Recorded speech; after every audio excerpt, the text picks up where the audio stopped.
Rumah yang luas itu artinya kerukunan. Sak bejo-bejone wong rumah tangga iku gak kaya sing rukun. Ana rumah tangga kok congkrah, omah 20 meter kali 20 meter, ning jero omah iku rasane sempit.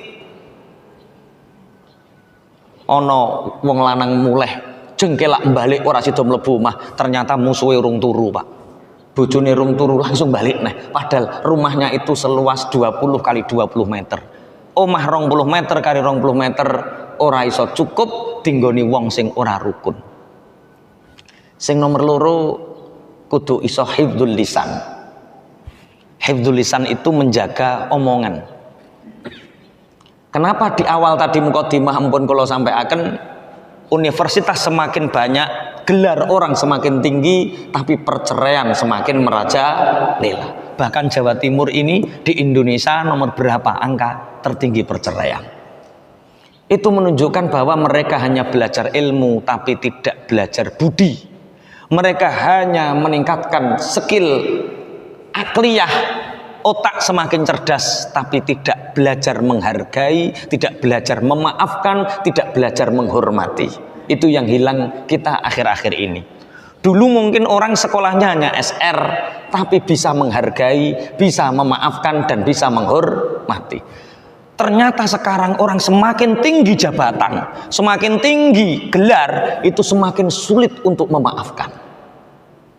Sampai enten sing ngeten. Wis tidak ada maaf pokoknya. Bojoku kelakuannya elek ya elek, selesai. Sekali salah, jadi ada Pak karakter suami yang tidak pernah ingin istrinya salah. Ada istri yang ingin suaminya tidak boleh salah. Rumah tangga yang seperti ini siap-siap mesti kaya kapal pecah, Pak.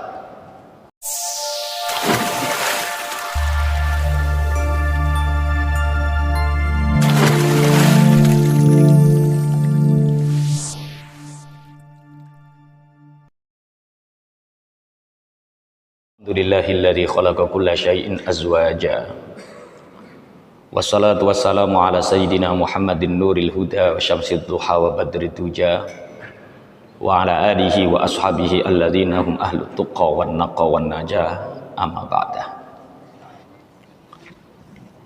Sahabat-sahabat sekalian, tema siang ini nggih punika keluarga sakinah.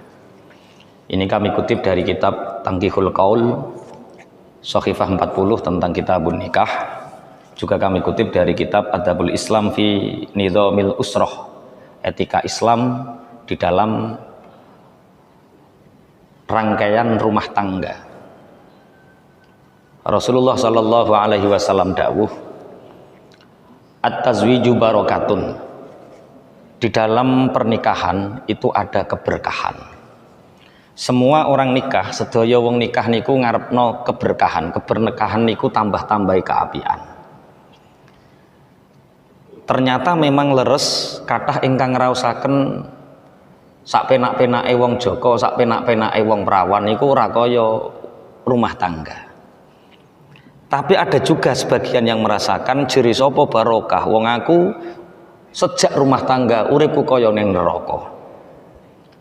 Universitas semakin banyak, perguruan tinggi semakin banyak, tapi ternyata angka perceraian semakin tinggi. Sebenarnya apa yang salah? Apa pendidikannya sing salah? Apa menungsone sing salah? Pelan-pelan monggo kula jenengan kaji, mangke insyaallah enten sesi tanya jawab 15 menit kersane mboten kathah-kathah. Di samping Rasulullah dawuh, sungguh di dalam pernikahan itu ada keberkahan. Tapi kok iso ana neraka? Saking pentingnya pernikahan, niku Kanjeng Nabi dawuh syirarukum uzzabukum wa aradhilu mautakum uzzabukum. Saelek-eleke sira kabeh wa iku wong sing ora duwe bojo. Seburuk-buruk kalian adalah orang yang tidak menikah.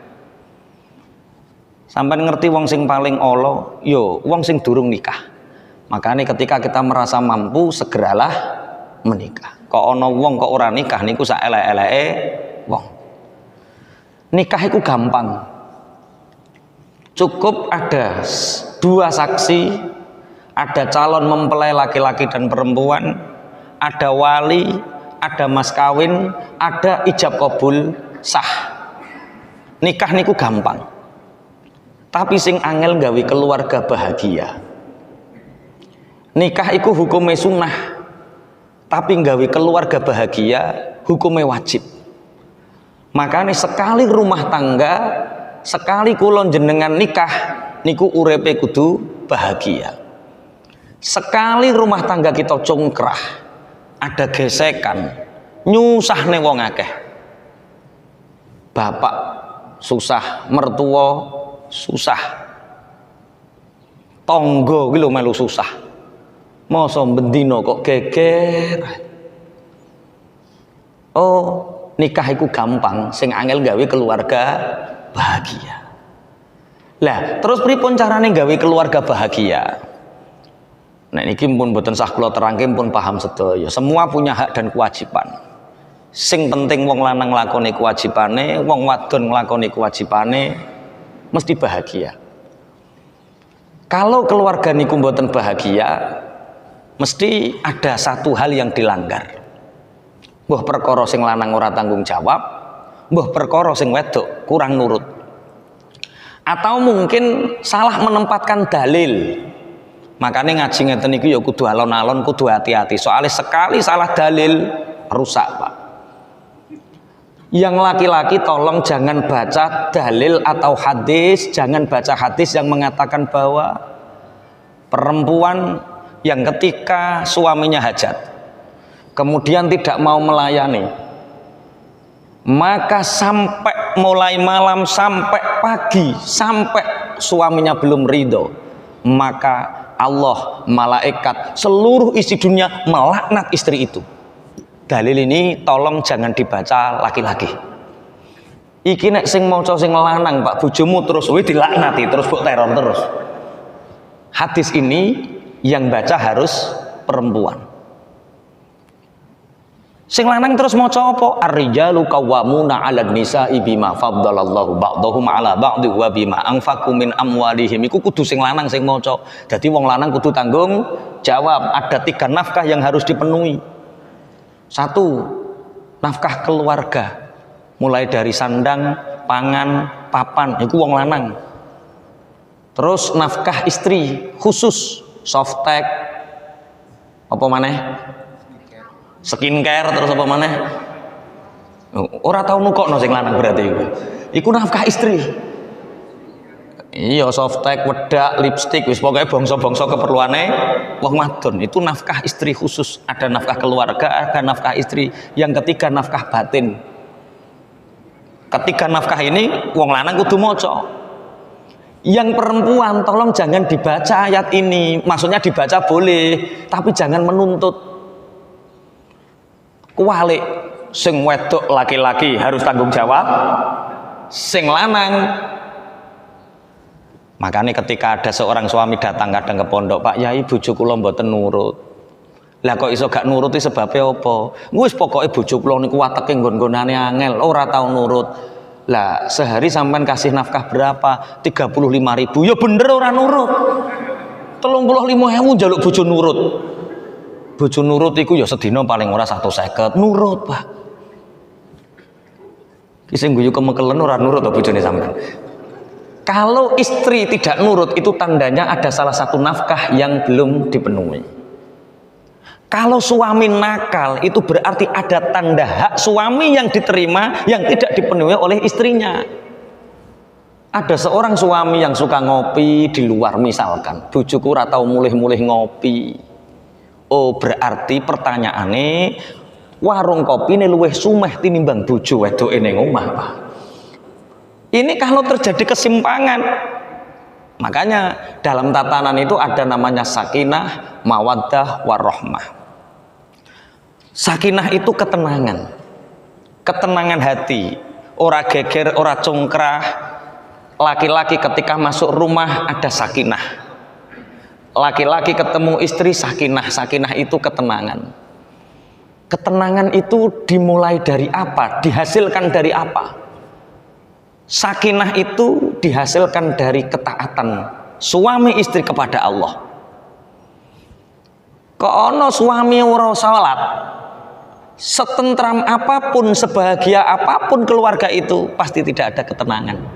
Karena sakinah, ketenangan itu hasil dari ketaatan suami istri kepada Allah. Yang kedua ada mawaddah. Mawaddah itu ada rasa seneng, ada rasa rindu, niku mawaddah. Lah, mawaddah itu tercipta dari apa? Mawaddah itu dihasilkan dari interaksi yang baik antara suami dan istri. Ono wong lanang karo wong wedok minimal 1 hari 1 malam itu kudu saling bertatap muka, saling berpandangan minimal 5-10 menit 1 hari 1 malam minimal. Maksimal aku wis ra melu-melu. Minimal ada tatapan wajah yang saling mengerti, itu mawaddah. Pulang dari kerja, plek nyekel HP, madep ngalor, sing wedok madep ngidul. Kurangnya interaksi ini menimbulkan hilangnya mawaddah. Makanya nek karo bojo HP diglithakno, loro karo diglithakno, cukup ngobrol. Itu menimbulkan mawaddah. Enten Bapak Ibu tamu teng pondok, Pak Yai, apakah rasa cinta saya terhadap istri itu mulai hilang? Loh, enten apa Mas? Kula nek nyawang bojo saiki kaya gak nyetrum belas. Nyawang bojo kuwi kaya biasa. Lah terus nek nyawang mahasiswa kuwi mahasiswi sing umur 22, umur 21, wah lah kuwi ya rada semangat. Lah kok iso ngono piye lah Kak? Duka Pak Yai. Anak kula niku pun kalih. Bojo tambah lemu kaya gajah uling. Nyawang ki modele kok gak iso. Neng ati ki gak iso kaya jaman biyen. Jaman biyen nyawang bojo marem seneng. Apakah rasa cinta saya itu semakin hilang? Kula nggih mendel mawon. Tak rungokno tok ceritane. Empun Mas kula. Sampun Pak Yai. Nek ana rasa mawaddah berkurang, rasa cinta terhadap pasangan berkurang, iku aja salahke bojomu sing tambah lemu. Aja ke salahke pasanganmu sing kurang menarik. Lah napa Pak Yai? Matamu ki lho sing kakean jelalatan nyawang wong apik-apik ning jaba. Dadi mawaddah itu hilang karena apa? Karena kita terlalu banyak memandang yang lebih menarik di luaran sana. Makanya nek kepingin mawaddah selalu ada, jangan memandang yang bukan milik kita. Engko sampai nek sering memandang yang lain, senengane nek ning cah kuliah terus mbok sawang, ana rondo nom mbok sawang, bojomu tambah gak menarik. Ketoke gak percaya to sampean. Nggih modele ngoten niku. Itu mawaddah. Yang ketiga adalah rahmat. Lah, masing-masing pasangan harus tahu bahwa wanita itu ada 3 tipe. Iki gak patekno wong wedok ya gak apa-apa ya ngaji iki ya. Iki kok langsung dipraktekno, insyaallah langsung beda, Pak. Wanita kalau di dalam beberapa keterangan kitab itu ada 3 tipe. Beda wong beda, engko karek bojone seneng sing ndi. Satu, wanita yang senang diperhatikan. Senang diperhatikan. Lah, wanita yang senang diperhatikan ini senang dengan kejutan. Lagi pamit 5 menit dek, aku wis teko mbalen. Seneng. Engko wis teko babat dek, aku wis teko babat. Seneng. Ngono tok wis seneng. Jadi dia lebih seneng diperhatikan. Biasanya wanita yang seperti ini bojone sing lanang katok jawab Pak, perkara telepon WA telepon ngoten terus Pak. Ada yang punya istri seperti itu, lunga lagi setengah jam wis tekan ndi Pak ngoten. Kula Pak lunga sedina suwengi HP ora ngarah muni saka bojoku. Karena istri saya enggak seperti itu. Istri saya itu lebih seneng kebersamaan, lebih seneng tak jejeri, lebih seneng tak supiri, lebih seneng tak goncekno, lebih seneng yang nomor 2, yaitu dibersamai. Jadi bojoku nek ngerus ning jaba ngeten iki wis nggak pernah SMS, nggak pernah WA, nggak pernah telepon kecuali darurat. Pokoknya bojoku munine bi nek neng omah we bojoku tak rumat apik, nek ning jaba nggone sapa-sapa aku gak peduli. Itu urusanmu dengan Allah, bukan urusan denganku. Pokoknya nek neng omah sampean tak servis yang baik, tak layani sepenuhnya, ning jaba nggone sapa-sapa lah. Ki cara sampean duwe bojo ngono cocok napa mboten? Cocok tambah delotok ketoke sampean. Tapi kalau head to head kita dengan Allah, sapa Pak sing wani? Jadi ana bojo sing senengane perhatian, ana bojo sing senengane dibersamai. Sing nomor 3 tipe wanita itu seneng hadiah. Pokoknya lunga ditukokno cepet suweneng Pak. Lunga ditukokno jilbab suweneng. Dan kita harus tahu mana yang lebih membahagiakan istri di antara ketiga ini. Bojone sampean tipe yang mana? Nek ora kabeh ora beres Pak. Nek ora kabeh berarti sing lanang gak peka. Ana wong lanang kok gak ngerti karepe bojo. Bapak Ibu rahimakumullah, teman-temanku, nikah itu gampang, sing angel gawe keluarga bahagia. Nikah itu hukumnya sunnah, gawe keluarga bahagia, hukumnya wajib. Makanya sekali rumah tangga, hidup kita harus bahagia. Terus Kanjeng Nabi, beruntung sekali orang yang mempunyai rumah yang luas. Beruntung sekali orang yang mempunyai rumah yang luas, kemudian bisa menjaga mulutnya. Yang ketiga yaitu pengertian. Rumah yang luas itu artinya kerukunan. Sak bejo-bejone wong rumah tangga iku gak kaya sing rukun. Ana rumah tangga kok congkrah, omah 20 meter kali 20 meter, ning jero omah iku rasane sempit. Ana wong lanang muleh jengkelak balik ora sida mlebu omah, ternyata musuhe urung turu Pak. Bojone urung turu langsung balik neh, padahal rumahnya itu seluas 20 kali 20 meter. Omah 20 meter kali 20 meter ora iso cukup dinggoni wong sing ora rukun. Sing nomor 2 kudu iso hifdzul lisan. Hifdzul lisan itu menjaga omongan. Kenapa di awal tadi mukadimah ampun kula sampaikan, universitas semakin banyak, gelar orang semakin tinggi, tapi perceraian semakin merajalela. Bahkan Jawa Timur ini di Indonesia nomor berapa angka tertinggi perceraian. Itu menunjukkan bahwa mereka hanya belajar ilmu tapi tidak belajar budi. Mereka hanya meningkatkan skill akliyah, otak semakin cerdas, tapi tidak belajar menghargai, tidak belajar memaafkan, tidak belajar menghormati. Itu yang hilang kita akhir-akhir ini. Dulu mungkin orang sekolahnya hanya SR, tapi bisa menghargai, bisa memaafkan, dan bisa menghormati. Ternyata sekarang orang semakin tinggi jabatan, semakin tinggi gelar, itu semakin sulit untuk memaafkan. Sampai enten sing ngeten. Wis tidak ada maaf pokoknya. Bojoku kelakuannya elek, ya elek, selesai. Sekali salah, jadi ada Pak, karakter suami yang tidak pernah ingin istrinya salah.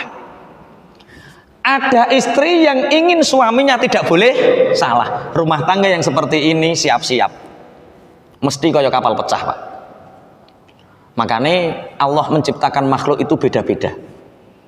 Ada Allah itu menciptakan jin yang terbuat dari api, setan terbuat dari api. Ada makhluk yang terbuat dari nur namanya malaikat. Yang ketiga ada makhluk yang tercipta dari saripati bumi, saripati tanah namanya manusia. Jin, setan, iblis itu punya karakter nggak pernah benar. Malaikat nggak pernah salah. Sedangkan manusia kadang salah, kadang benar. Bojone sampeyan niku menungso apa setan, Pak? Menungso. Nek menungso yo kadang salah, kadang benar. Kalau salah kita edukasi, kita maafkan. Kalau benar kita sanjung. Kita bersyukur. Nek ana wong kok pingin bojone bener terus, aja rabi wong, rabi malaikat, Pak. Wong jenenge makhluk, jenenge menungso, rabi wong ya mesti kadang-kadang salah. Justru ketika bojone jenengan salah, alhamdulillah Dek, alhamdulillah. Lah sampean kok gak serengen leh mas aku salah. Oh, salah iku tandane menungso Dek, berarti sampean jek wong. Nek bener terus berarti sampean dudu wong, berarti sampean malah ikan. Ono sing bojone salah terus ono. Sampean kok dianggap salah terus karo bojone ono. Berarti sampean gak dianggap wong karo bojone sampean. Berarti sampean dianggap setan, Pak. Sing wedok kok nyalahke terus. Oh, berarti sampean iku dudu wong. Sampean iku dianggap setan. Makanya dalam rumah tangga itu Al-Qur'an mengatur ketika seorang laki-laki menikah iku nek iso aja sampai terjadi talak. Iblis itu punya singgasana kata Rasulullah. Yang singgasana dan mahkota ini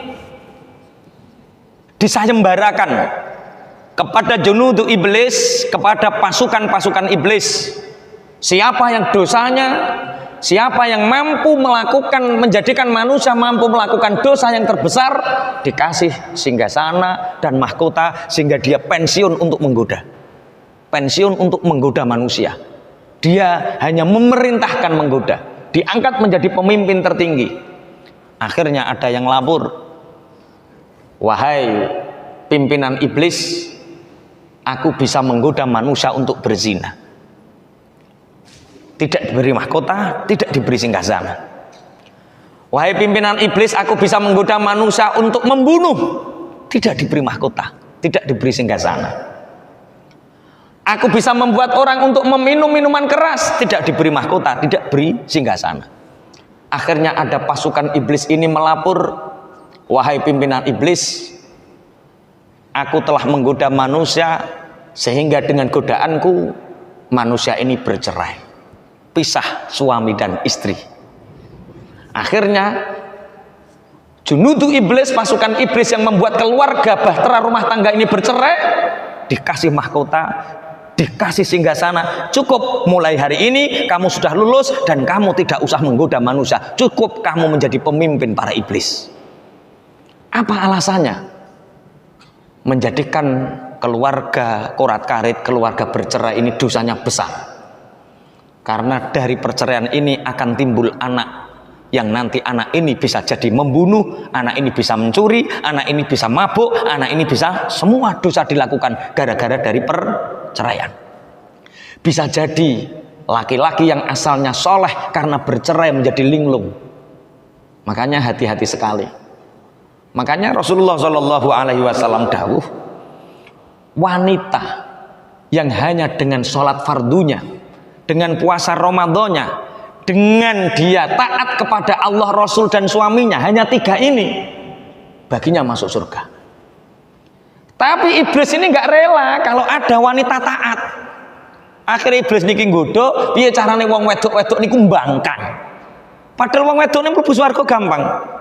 Napa salat 5 waktu, poso Ramadan, taat ning nggone bojo, swarga. Gak sak salat sunah, gak usah puasa sunah, swarga. Syaratnya apa? Aja mbangkang. Tapi cara dipresentase dari 100% wanita yang bangkang itu berapa persen? Sing taat berapa persen? Sing bangkang pirang persen kira-kira Pak? Dari 100% itu sing bangkang pinten persen? Mosok 90 lah. Nih, iku sentimen 90 itu. Tapi jiri Kanjeng Nabi, besok penghuni neraka itu terbanyak adalah wanita. Sing lanang aja ayem dhisik. Wong sing wedok akeh penghuni neraka kok sing lanang ayem.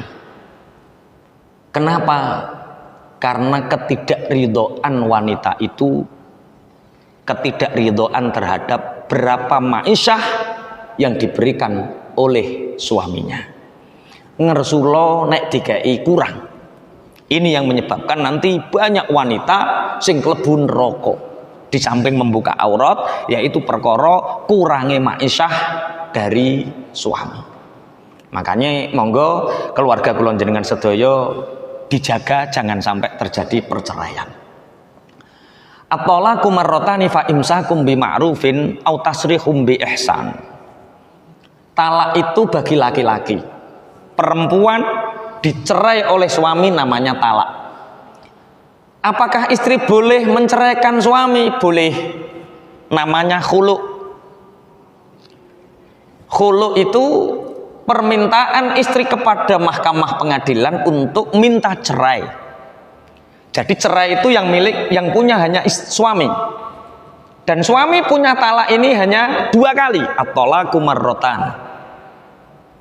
1 kali mengatakan cerai, jatuh talaknya, sebelum iddah selesai rujuk. Talak kembali masih bisa rujuk sebelum iddah selesai.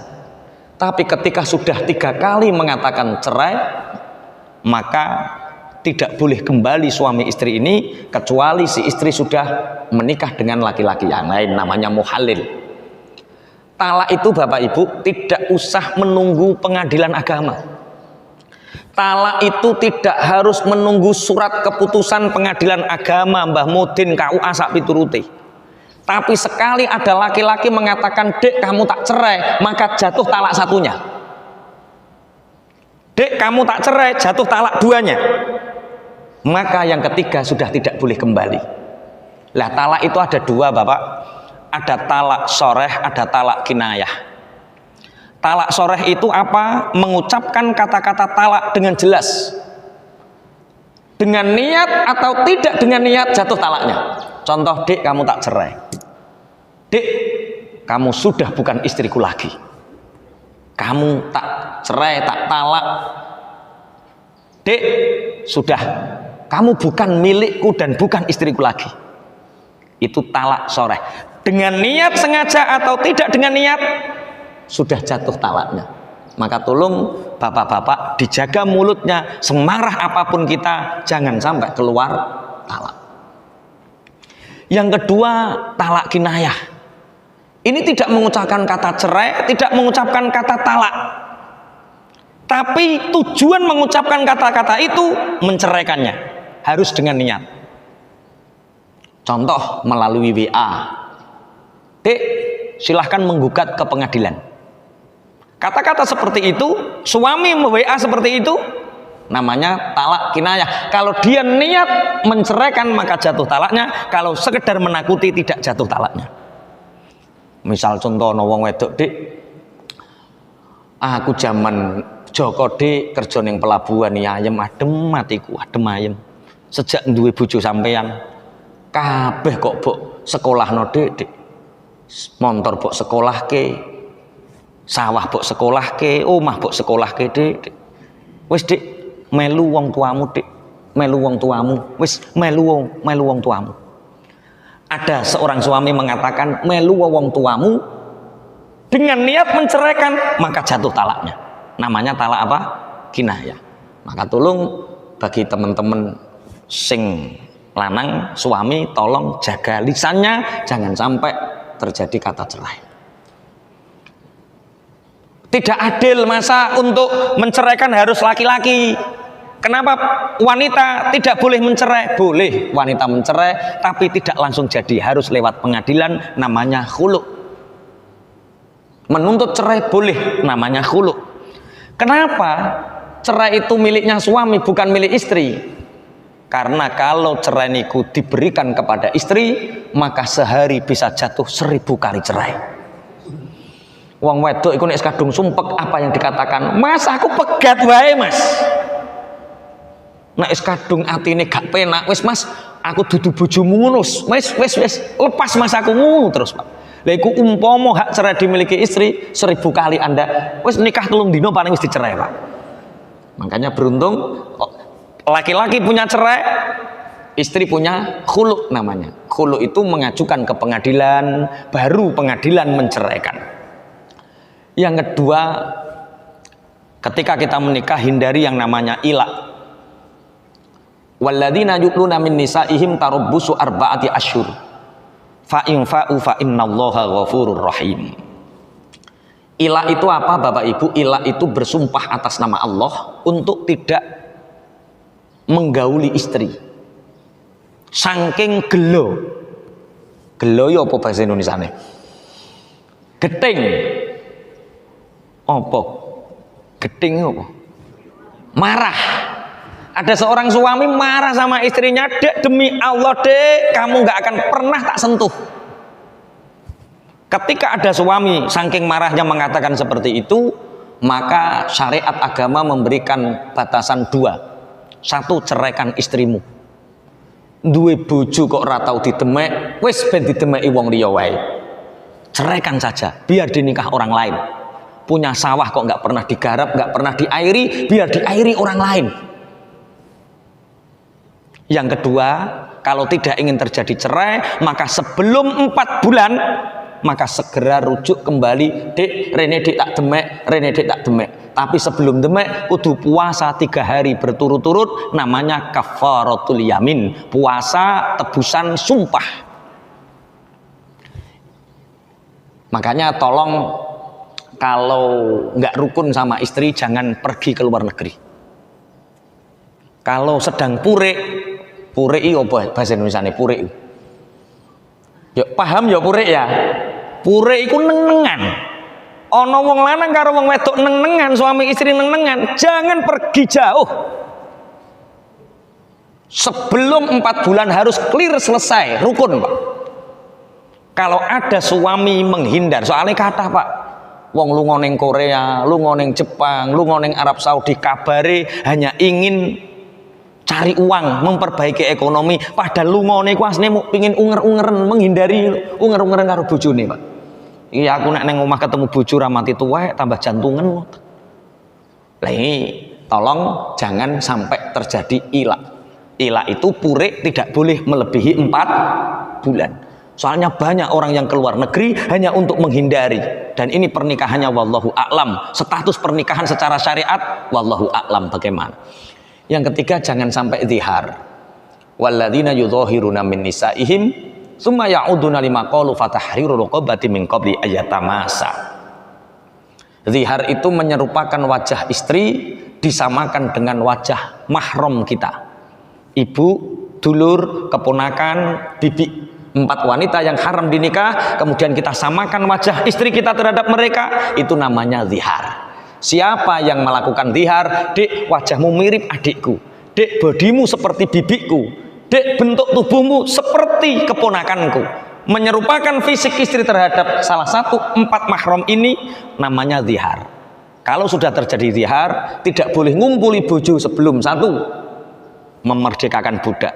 Kalau nggak punya budak, berpuasa 2 bulan berturut-turut. Nggak kuat puasa 2 bulan berturut-turut, bersedekah memberi makan 60 orang miskin. Ini mungkin yang bisa kami sampaikan. Ada 1-2 pertanyaan kami persilahkan tentang bab muasyarah, tentang bab rumah tangga dari sisi fikih atau yang lain. Monggo menawi setunggal kalih wonten pertanyaan kami persilahkan.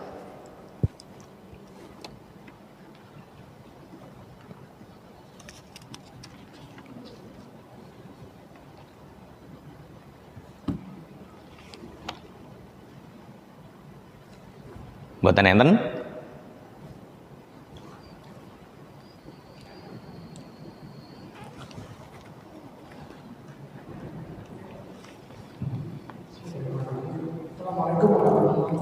Waalaikumsalam warahmatullahi wabarakatuh.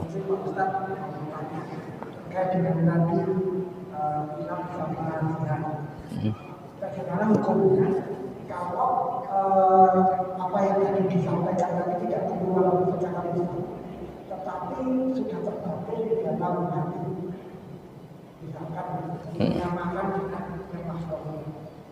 Kita tidak ngomong bahwa kamu mirip ibu kamu kayak adik itu, tapi di hatinya itu terbesit seperti itu. Atau yang kemudian yang dinamakan juga sama. Dia tidak ngomong bahwa saya tidak akan mengganggu, tapi gelo. Terus muncul seperti itu. Tapi tidak terucap. Tidak bicara lisan, apakah itu juga masih dianggap menyamakan itu atau sebenarnya belum masuk ke mana. Tentang ilak dan zihar. belum terucap. Batin. Senengane ilmu kebatinan soalnya wonge. Dibatin. Bapak, untuk ilak ketika hanya dibatin itu tidak terjadi. Jadi misalnya yang jenenge wong lanang kadang ono masalah karo sing wedok merengkel hati-hati, orang ngarah tak demek gue, orang ngarah tapi di hati, tidak diucapkan, itu tidak apa-apa. Maksudnya tidak apa-apa, tidak ada tuntutan ilak, karena ilak itu harus diucapkan dan istri mendengar. Sumpahnya istri mendengar, atau tidak istri mendengar, orang lain mendengar dan kita mengucapkan sumpah. Demi Allah ya titeni ya bojoku ora ngarah tak demek. Ada orang yang mendengar dan kita mengikrarkan, itu ilak. Zihar juga sama. Namanya jodoh itu terbentuk dari tulang rusuk. Dulu zihar ini zaman jahiliyah, sebelum turunnya Al-Quran, zihar ini cerai. Jadi kalau ada orang menyerupakan, itu langsung terjadi cerai. Kemudian turun Al-Quran, walladzina yudhahiruna ini, zihar tidak menjadi cerai tapi menjadi sesuatu yang tidak diperbolehkan. Tidak langsung cerai tapi tidak diperbolehkan karena ada madinah, namanya jodoh terbentuk dari tulang rusuk. Ada kemiripan lah. Kalau kemiripan ini diterus-teruskan, Pak, oh kok koyo mirip, kalau kemiripan ini diteruskan ada madinah, nanti ketika kita kumpul karo bojo dan memandang mirip, ini nanti punya anak yang pangapunten, punya anak yang kurang cerdas, punya anak yang kurang otaknya kurang nggih ngoten niku, idiot atau yang lain. Itu karena mungkin kadang tidak adanya syahwat antara suami istri atau melanggar tatanan-tatanan syariat. Seperti itu. Jadi kalau tidak diucapkan maka hukumnya belum terjadi. Cuma kalau bisa ya diridhokan, Pak. Ridho. Jadi jangan sampai kita 4 bulan nggak nggauli istri. Jadi batas terakhir nggauli istri itu berapa? 4 bulan. Jadi kalau kita marah, Pak, sama istri itu tidak boleh marah melebihi 4 bulan yang sama sekali tidak digauli. Karena kalau tidak digauli sama sekali bisa menyebabkan jatuh satu talak. Paham nggih? Bisa dipahami nggih? Lah aku kerja adoh ya, Pak. 1 tahun pulang sekali. Bagaimana? Kalau tidak marah ya nggak apa-apa. Menurut pendapatnya mazhab Syafi'i, nafkah batin itu terakhir kapan? Paling lama kapan? Bolehkah meninggalkan nafkah batin petang tahun? Terus selama 4 tahun itu enggak digauli, apakah masih sah menjadi istrinya? Nek cara teng kitab niki teng kitab Raudhatut Thalibin diterangkan bahwa ketika ikatan pernikahan itu antara suami istri tidak ada nafkah batin, selama istri tidak mengajukan khulu, maka tetap ikatan itu masih terjalin. Selama, maksudnya nikahnya tidak rusak, selama istri tidak mengajukan khulu dan tidak ada pertengkaran sebelumnya. Maksudnya pertengkaran itu suami bersumpah untuk tidak ngumpuli. Kalau suami bersumpah untuk tidak ngumpuli, berarti batas maksimal adalah 4 bulan. Kalau sudah 4 bulan, maka diceraikan saja. Enten malih, monggo. Ini waktunya.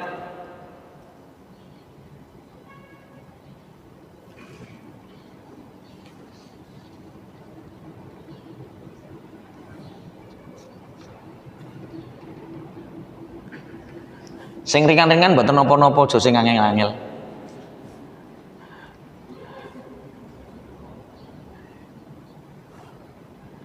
Rumah tangga wong pekerja ngeten niki. Entah karena saking rumitnya nggak bisa diceritakan, atau mungkin karena saking bahagianya jarang ketemu. Padahal biasanya kalau kita buat seminar tentang keluarga itu, masya Allah pertanyaan itu banyak, perkara saking rute, Pak. Mungkin ada pertanyaan lagi?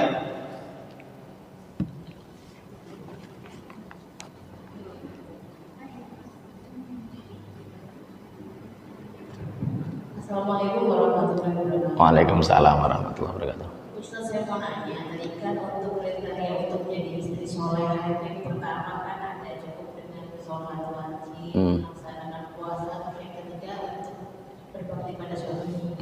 Nah, ketika ada nanti kan dalam rumah tangga pasti kan ada permasalahan suami istri kan kayak cekcok itu kan normal ya Ustaz. Tapi kalau ketika suatu saat ada suami yang saat itu posisinya salah dalam berbuat, tapi posisi istri ini ingin menegur, tapi nanti takutnya kalau menegur nanti bilang sebagai istri yang membanggakan. Nah itu untuk menegur dengan cara yang baik dan tidak biar suami juga tidak tersinggung, terus kemudian biar tidak dikatakan sebagai istri yang membanggakan atau yang tidak patuh kepada suami, itu baiknya seperti apa? Contohnya salah seperti apa? Soalnya kadang yang laki-laki nggak pernah salah, kata si wanita salah. Contohnya salah seperti apa?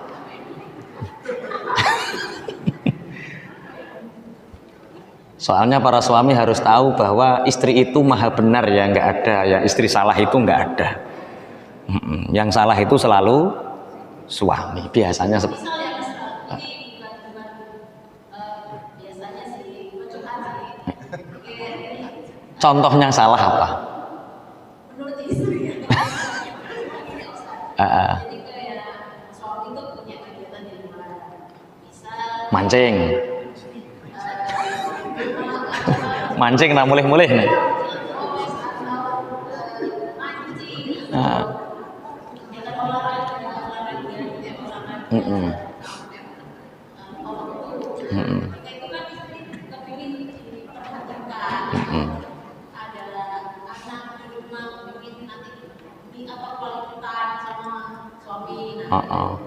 Nanti tentunya kalau seumpama istri yang apa ya, out of control itu kan biasanya nanti ngomel-ngomel, itu kan untuk menyampaikan yang baik, katakan membangun itu seperti apa?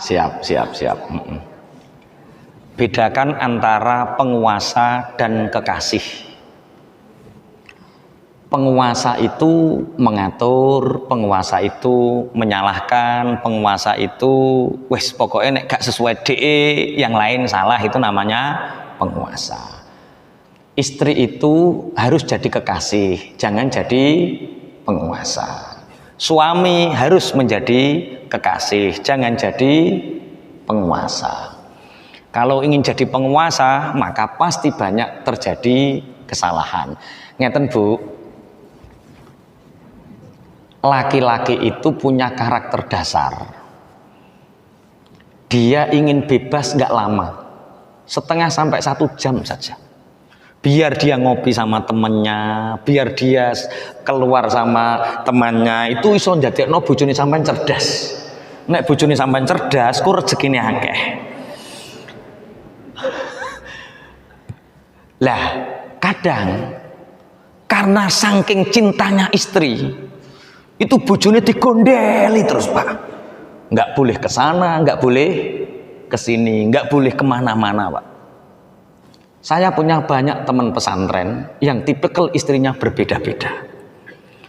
Ada istri yang sangat percaya karena keluarga itu harus dibina dengan 2 hal. 1, kepercayaan, 2, keterbukaan. 1, kepercayaan, 2, keterbukaan. Kalau 2 hal ini sudah terpenuhi, insya Allah nggak ada masalah apa-apa. Mancing ya tahu waktu. Neng kene diseneni direktur terus wah ketemu bojo timbang serengen, halo mancing. Koko wis lega 1,5 jam pulang nemui bojone wis sumeh maneh. Jadi untuk istri pengumuman, berikan waktu khusus suami, dia bebas mengekspresikan hobi atau kesukaannya apa. Engko rezekine sampean tambah lancar. Saya punya teman yang pesantren kalau ngobrol dibiarkan. Ini ada teman pesantren yang ngopi 2 jam, dibiarkan. Iku sugih-sugih, tumpakane mobil, jalan-jalan ning luar negeri.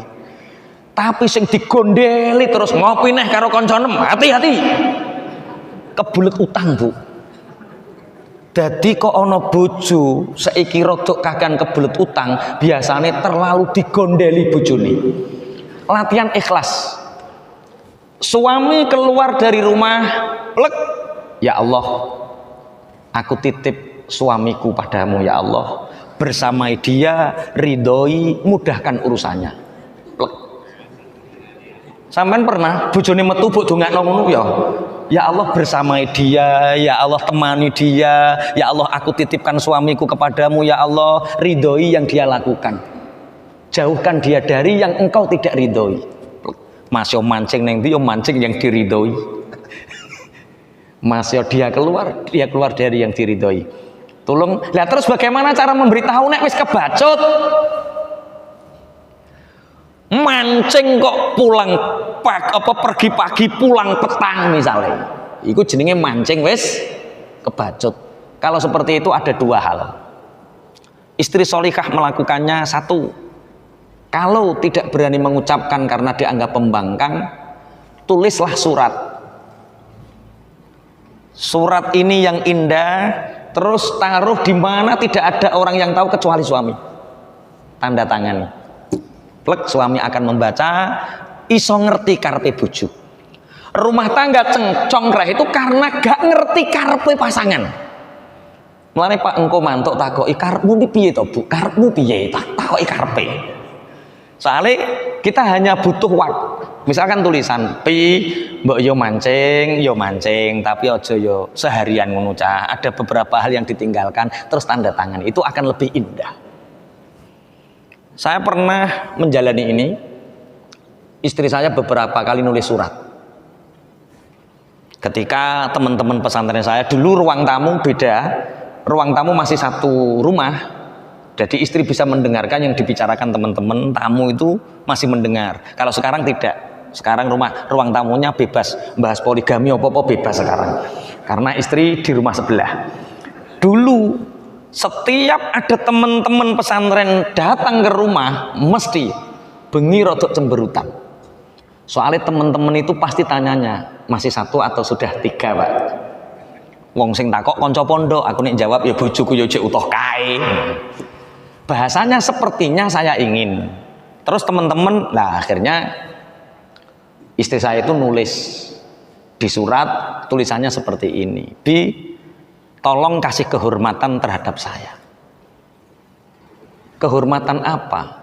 Dari pembicaraan Abi dan teman-teman seakan-akan saya tidak mengizinkan Abi untuk poligami. Abi poligami monggo, saya ikhlas, saya ridho, ngoten. Diizinkan loh saya. Iki cara sampean langsung budal ngono ya. Diizinkan. Itu lewat surat. Artinya ketika pilihan saya tidak poligami, itu bukan karena saya dilarang oleh istri saya ridho. Terus saya balas dengan surat juga. Terus gawe surat kok angel, akhirnya tak jejeri tak rangkul, mi insyaallah cukup bagi Abi sampean tok, forever untuk sampean tok aku. Wis aku terus dirangkul sampai isuk, ya Allah ternyata hanya butuh pengertian. Jadi pertama surati, mungkin pakai surat pertama pengeringatan ini surat putih. Kau nek ngerwis nemen nganggo surat rupane ijo, barwi terus kuning terus merah, kartu merah itu yang terakhir. Beda-beda cara. Tapi kalau bisa ngomong tidak tersinggung, ngomong juga mboten napa-napa. Jadi insya Allah lah. Jadi ada dua hal tadi apa? Keterbukaan dan kepercayaan. Bisa dengan metode saya. Saya di luar bebas. Urusan saya hanya dengan Allah, tidak dengan istri. Kalau istri urusannya di rumah. Kalau bapak ada di rumah berarti bapak milik saya. Bapak harus saya servis sebaik mungkin, tak layani sebaik mungkin. Tapi kalau di luar itu urusan bapak dengan Allah. Semoga yang bapak lakukan senantiasa diridhoi oleh Gusti Allah. Kalau istri menitipkan suaminya kepada Allah, saya yakin kok. Ketika suami pergi dari rumah, istri, ya Allah, bersamai dia, temani dia suamiku, ya Allah, beri dia yang halal, apapun yang dilakukan halal ya Allah. Insya Allah suami juga dijaga sama Allah. Lah biasa nih bojo niku gak tahu didongakne cul-culan Pak. Mulih kuno ora mulih kuno, kecantol rondo kuno ora kecantol yo kuno ngono modele bojo saiki. Niki masih kurang 5 menit. Cukup? Wonten malih? Nggih, monggo ada lagi.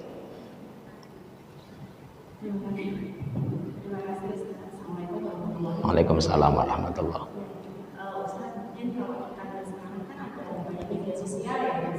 Iya. Kita tahu bahwa banyak sekali para ibu-ibu itu aktif di media sosial dan menurut Ustaz itu pengaruh nggak sih ke dalam membangun keluarga, karena biasanya kalau anak-anak saya dan teman-teman biasanya mereka sibuk dengan handphone bermain medsos dibandingkan komunikasi dengan keluarganya dari anak maupun ke suami. Itu saya kedua di keluarga Ustaz ada yang main medsos nggak sih? Piye? Sekarang gaul nih, artinya biasanya anak-anak itu Ada? bisa membuat sosial media ya. Kalau bapak ibunya sering pegang HP, sering main game, sering media sosial, gambaran anak-anak kita akan seperti itu. Kalau bapak ibunya sering baca Quran, sering memegang Quran, sering pegang kitab, maka anak-anak yang terjadi ya seperti itu. Istri saya pegang HP, pegang. Punya Facebook, punya, tapi nggak pernah upload. Hanya sekedar perkembangan zaman. Kapan pegangnya? Sebelum subuh dan jam 9 malam. Nunggu anak-anak tidur dan suaminya tidur. Karena kalau anaknya tidur, suaminya belum tidur, dia juga masih dolanan sama suaminya. Okay. Jadi, bolehkah bermedia sosial? Boleh, tapi tahu waktu, dibatasi. Kalau istri saya jawab WA, makanya teman-temannya bingung. Di WA jam 9 pagi balasnya ya jam 9 malam. Di WA jam 10 malam dibalasnya sebelum subuh. Karena apa? Agar anak tidak tahu bahwa orang tuanya pegang HP. Saya punya media sosial, TikTok ada, Facebook ada, Fanspage ada, YouTube ada, tapi yang pegang anak-anak orang lain, bukan saya. Bahkan nomor saya juga diparalel sama anak-anak. Jadi WA itu yang pegang, bukan hanya saya. Intinya bermedia sosial itu diperbolehkan, jangan dihukumi haram, diperbolehkan. Sama seperti pisau, jangan diharamkan, tapi kegunaannya tergantung kita. Tapi bagi istri, kalau saya yang suaminya, Bu, nek dolanan WA, balesi WA, kalau ingin cepet ya lewat suaminya. Kalau pribadi betul dan hanya perempuan dan perempuan, ya sabar, jawabnya berarti ya itu. Kenapa istri saya bukanya jam 9 malam? Karena anak-anak sudah tidur. Saya kadang masih keluar. Kalau saya masuk, HP-nya langsung mati. Plek. Bisa dipahami nggih? Keluarga saya yang punya Facebook hanya saya. Itu pun yang buatkan bocah kocomotonan ini, Pak. Saya nggak bisa. Semuanya. Jadi anak-anak kita, lingkungan kita itu tidak tahu game. Anak saya usia SMP kelas 2 itu pegang HP hanya 6 bulan sekali, dan itu pun waktunya hanya 2 minggu. Punya motor, punya, tak belikan, tapi menggunakannya hanya 1 tahun 2 kali, dan itu pun hanya 2 minggu. Karena lingkungan kita membentuk seperti itu. Di lingkungan saya khitan itu nggak ada besar, bayi semua di khitan. Ada tetangga yang ikut di sekitar pesantren itu usia TK, isin gak sunat, akhirnya jaluk sunat dadak, padahal baru usia TK. Jadi HP ini tergantung lingkungan.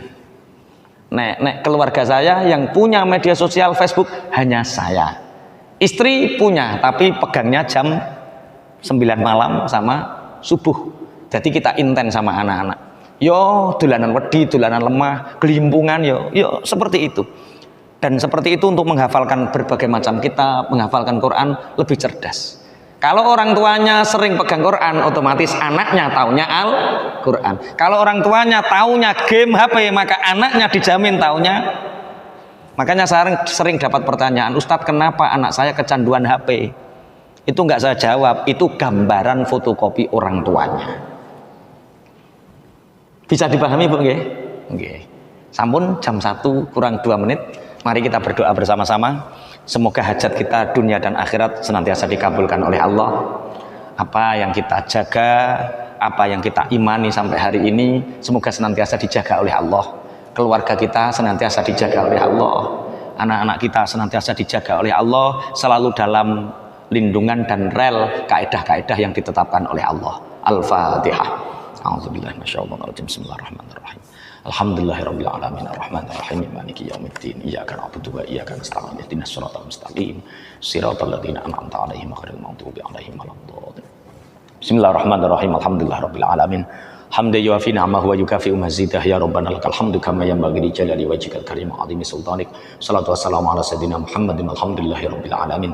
Allahumma inna maghfirataka arja min a'malina ya Allah wa inna rahmataka awsa'u min dhunubina ya Allah. Allahumma illam nakun ahlan ana bil rahmatak fa rahmatuka ahlun anta bil ghanari anna wa satla syai'i arhamar rahimin. Allahumma aslih qulubana wa azil 'uyubana wa tawallana bil husna wa zayyina bit taqwa wajma' lana khairal akhirah wal ula warzuqna ta'ataka ma abqaitana. Allahumma yassir lana lil yusra wa jannibna al usra wa a'idna min syururi anfusina wa min sayyiati a'malina wa a'idna min adzabin nari wa adzabil qabri wa min fitnatil mahya wal mamati wa min fitnatil masiihid dajjal.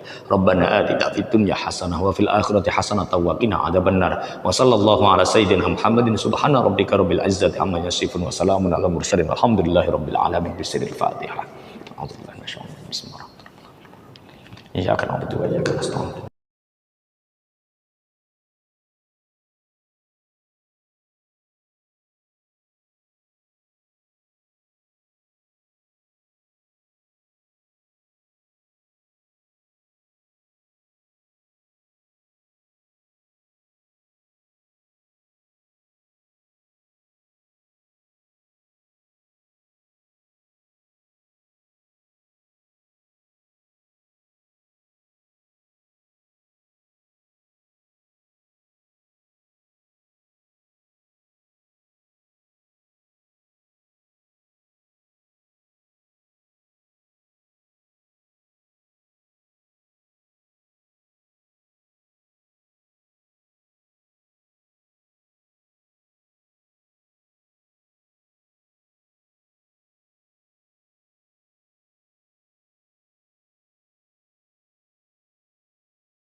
mudah-mudahan apa yang telah disampaikan tadi bisa menambah keimanan kita dan ketakwaan kita kepada Allah Subhanahu wa taala. Assalamualaikum warahmatullahi wabarakatuh.